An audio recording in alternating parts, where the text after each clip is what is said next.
By popular demand, we're going to make another noughts and crosses set, or tic-tac-toe if you prefer. However, this time we're going to do guinea pigs versus rabbits. So, part one, let's make our board. These are what normally comes with the board to make your noughts and crosses. We're not going to need those. So let's get our board made first of all.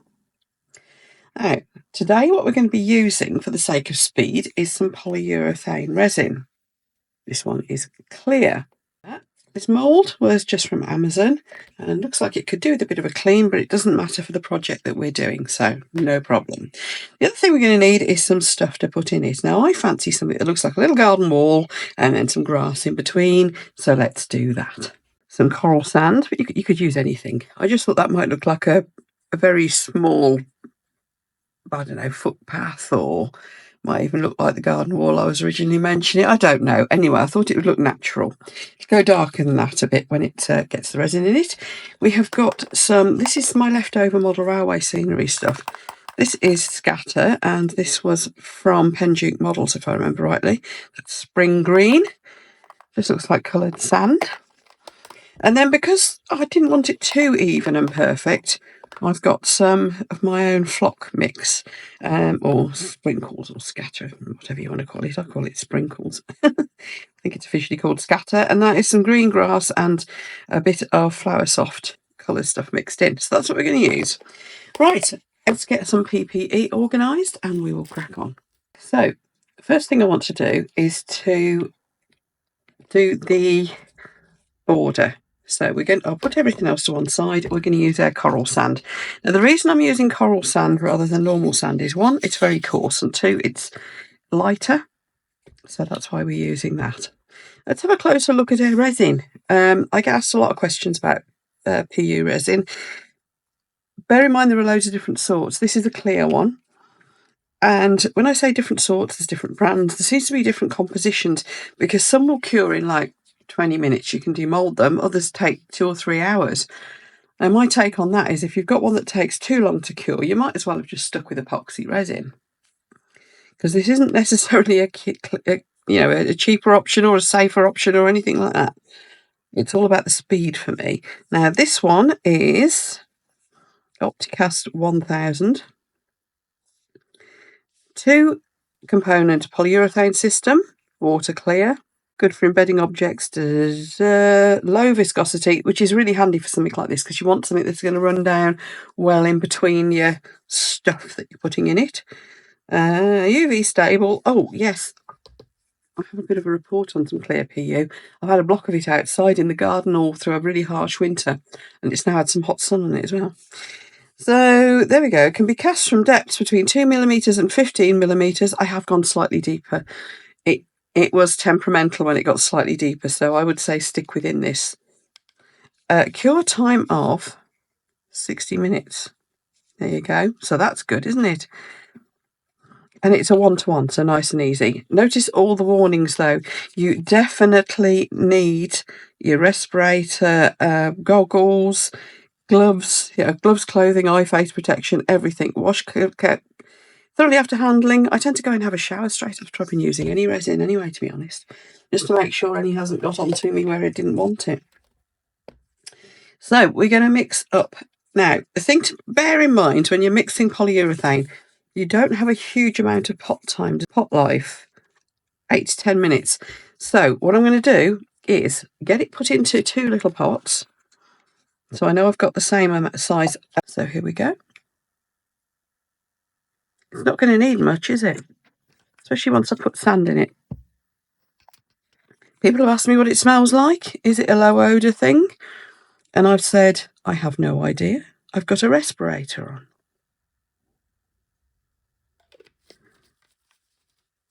And that is true.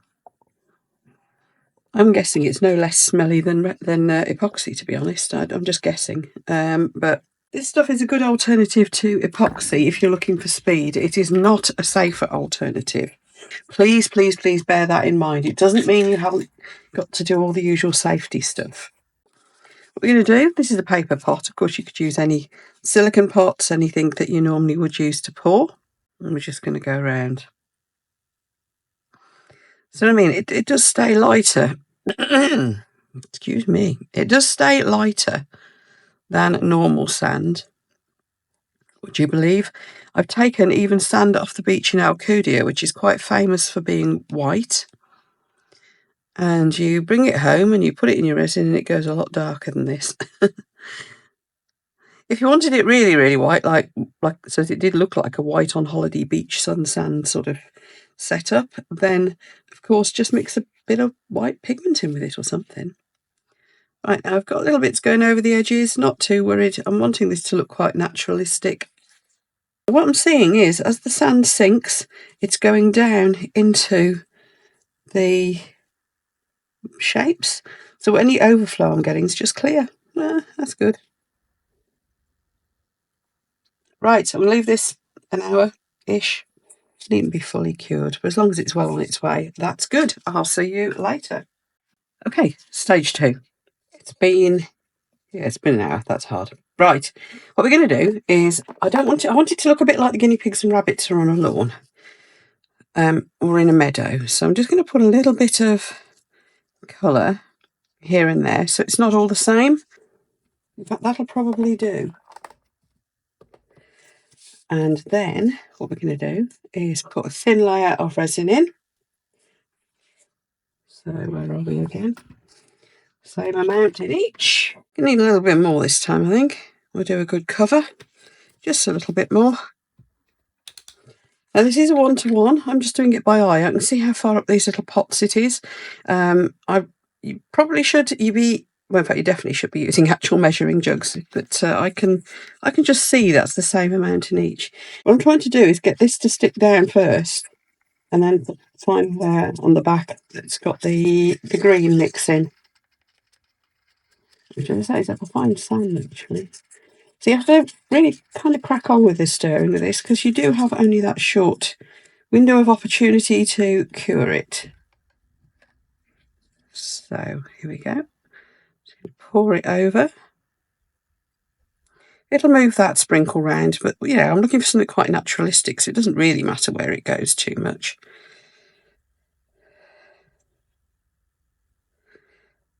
And then I'm going to leave that for a little while. We'll let it firm up. Again, do a little bit of tapping it around, and a bit of tapping should move that about a bit, a little bit of move in it.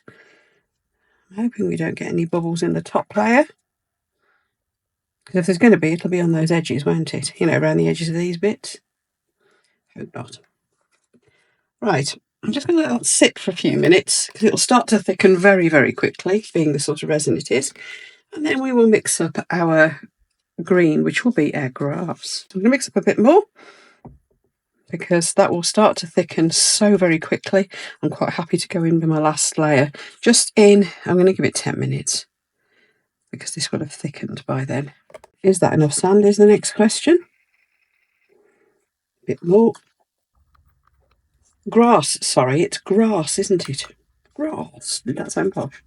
And it may be that this will still sink through, because I haven't left it very long really. I don't know, it doesn't matter. Just as long as we don't get just a solid sheet of green, that's all I'm after.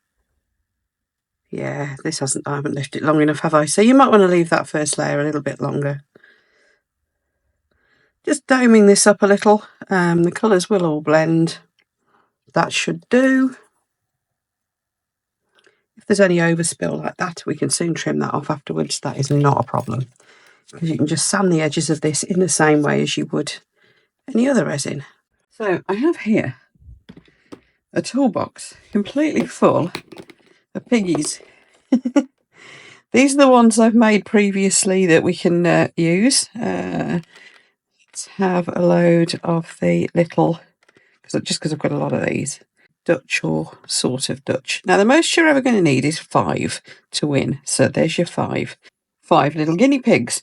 And they're made with these little moulds. Now I've shown how to make little moulds like this previously in other videos. I'll put you the link so you can see how to make moulds, because I'm sure I did a video on making the Kermit mould. Mould of this little guy. So here we go. I've zoomed in quite well here, because these are quite tiny.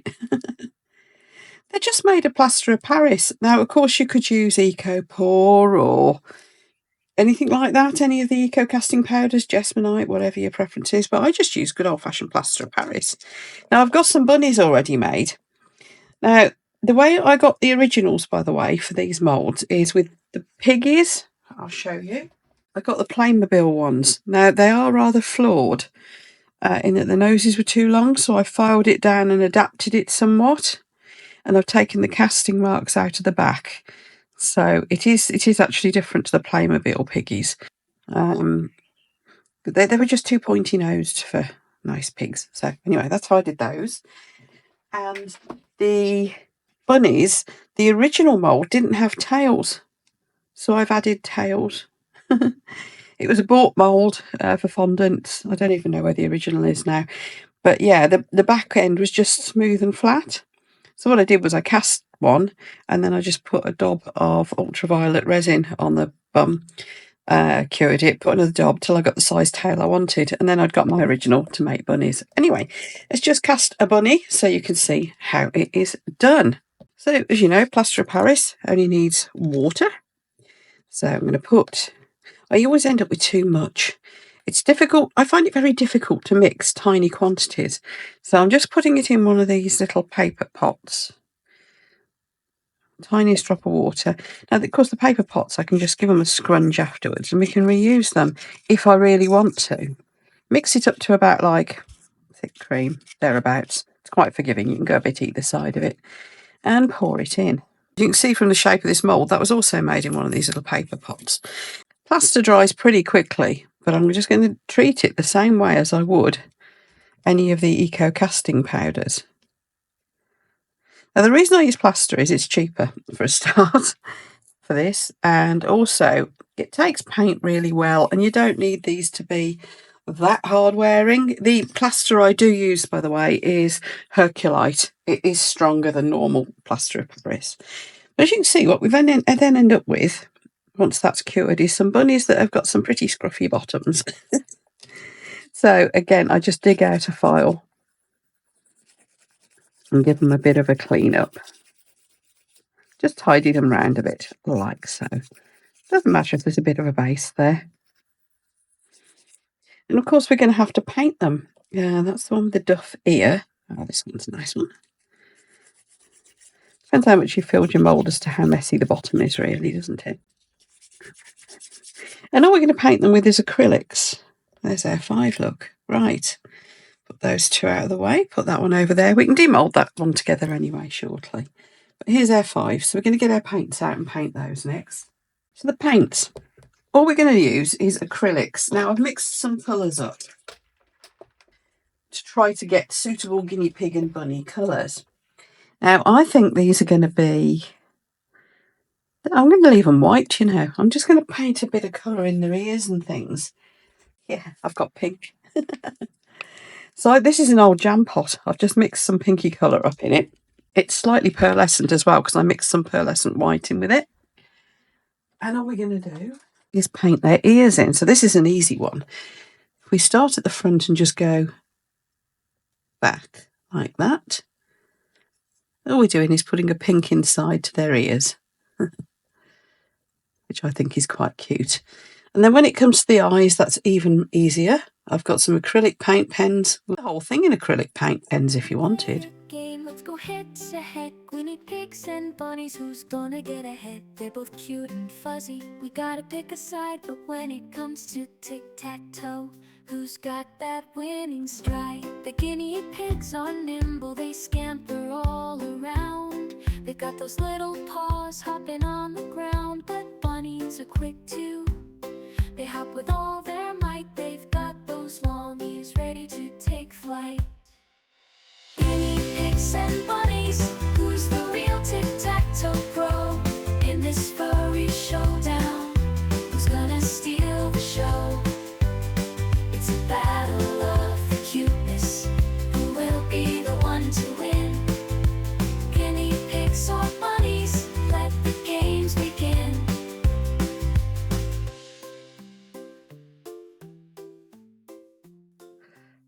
So that pink paint is dried now. what we're going to do next is get some marker pens on the job, because I think this is the easiest way to do tiny details like the eyes.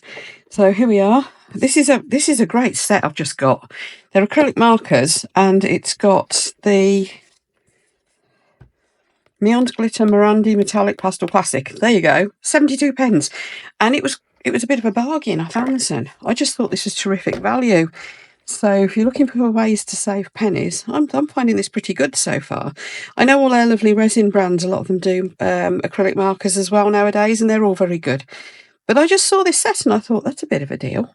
So I'm going with this one, which is a metallic dark red kind of colour. I've already given it a good shake and squidged the end to make the colour come out. So let's see if it works straight onto plaster. I have to say, I haven't tried them straight onto plaster yet. Yeah, there we are. Sorted. I always have a bit of a drama over trying to do their eyes. It's the fiddliest bit, I find. The reason I'm going in with the red, by the way, is because these are white bunnies. And whilst you can get black-eyed whites in bunnies and piggies, I thought, people tend to think of them as being red-eyed, don't they? So, because I think that's the more common. It's the proper albino kind of look, isn't it? Well, that works well. The reason I wasn't sure if it would work is because plaster is a bit more readily water soluble than like Ecopore or whatever. And I thought that the colour might bleed. So our finishing touch then to seal them, you'll notice that the piggies are shiny. We're doing that next. Now plaster, it takes a long time to get it to go shiny. But what we use is a spray paint. So I'll be back with a spray paint in a second. What we're going to do is put something down so that the spray doesn't just go all over my silicone mat, because whilst it'll come off, it's a bit of a pain. So I'm just going to put one of my Wonder Wipes down. The spray I'm using is High Coat, but you can varnish, you can even paint them with nail varnish, whatever you fancy. This just happens to be some clear lacquer spray that I'd got kicking around, because I kind of do this a lot. Little bunnies and piggies still sell quite well individually on my site, on my eBay shop. So what you'll notice is that these will go matte. Where the acrylic paint is on the little piggies here, the varnish coats it really easily, it goes shiny quickly, but the body doesn't. It's because the plaster absorbs it. So you need a few coats to get the white to go shiny too. Which it's up to you whether you want it shiny or not, but what I will say is give the bottom a quick coat too, because it seals it. Because it's just plaster of Paris that you need to do that. Now, of course, you could make these with resin. You could make them with the polyurethane resin. You could make them with Ecopore, or you can make them with a multitude of things. But there you go. Is that mould? Did get a couple of little bubbles still trapped in his ears, but there you are. So that's how easily they are made. Right, I'm going to let those dry. I'm going to just give it half an hour, because that'll absorb in really quick because it's fresh plaster. And then we'll give them another spray, and by then we should all be done, I think. So I'll see you all later, and we'll do our finishing touches. There we go, I'd flipped the bunnies over. Oh, I was painting a dragon while I was at it. But I flipped the bunnies over and just gave them a quick spray underneath, and the bunnies are ready. So we can now get rid of that. Made a right mess again. As always, let's have a look at our little game board. Here we go. Got a little bit of an edge to clean up afterwards, but that's easy enough. Just get an nail file on that. And here comes our little board. Isn't that cute? I think that's lovely. So what we're going to do now is we go pig, bunny, pig, bunny, pig, bunny, bunny wins. There we go. Oh, I hope you like that little video, folks. If you've got any questions, chuck them in the video description below. Notice that because this mould was a little bit scratched, I might have to go in there with a little coat of ultraviolet curing resin if I want to be fussy about it. But Oh yes, and I might stick some little, little rubber feet on the back as well. But otherwise, there we go. That's our little Piggies and Bunnies tic-tac-toe done. Hope you liked it, and I'll see you for the next video. Take care, everyone. Bye. Head to head, Guinea pigs and bunnies, who's gonna get ahead? They're both cute and fuzzy. We gotta pick a side, but when it comes to tic-tac-toe, who's got that winning stride? The guinea pigs are nimble, they scamper